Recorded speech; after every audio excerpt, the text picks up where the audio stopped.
Dongeng Sunda Pecang jeung Buhaya. Kacaritakeun di hiji leuweung anu hejo lempo aya sakadang pecang anu pinter jeung licik jeung calakan keur mikir husu pisan. Manehna sok lelempangan bari neangan kadaharan. Dina hiji waktu manehna hayang meuntas walungan pikeun neangan bubuahan nu aya di peuntaseun. Sakadang pecang kacida bingungna sabab teu aya sasak pikeun meuntas. Walungan eta pinuh ku buhaya nu lalapan.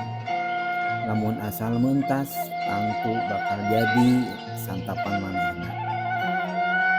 Tapi sakadang pecang teu cicingeun, otakna mikir muter akal.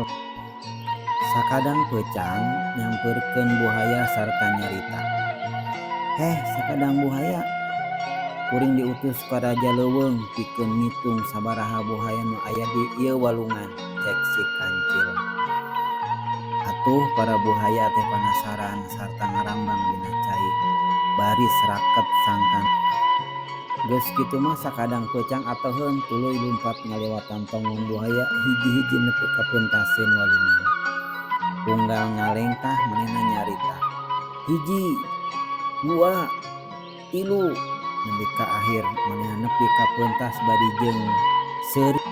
Sanggeus nepi ka peuntas teu poho sakadang pecang nganuhunkeun ka sakabeh buhaya. Sakadang buhaya, nuhun pisan anjeun geus mantuan kuring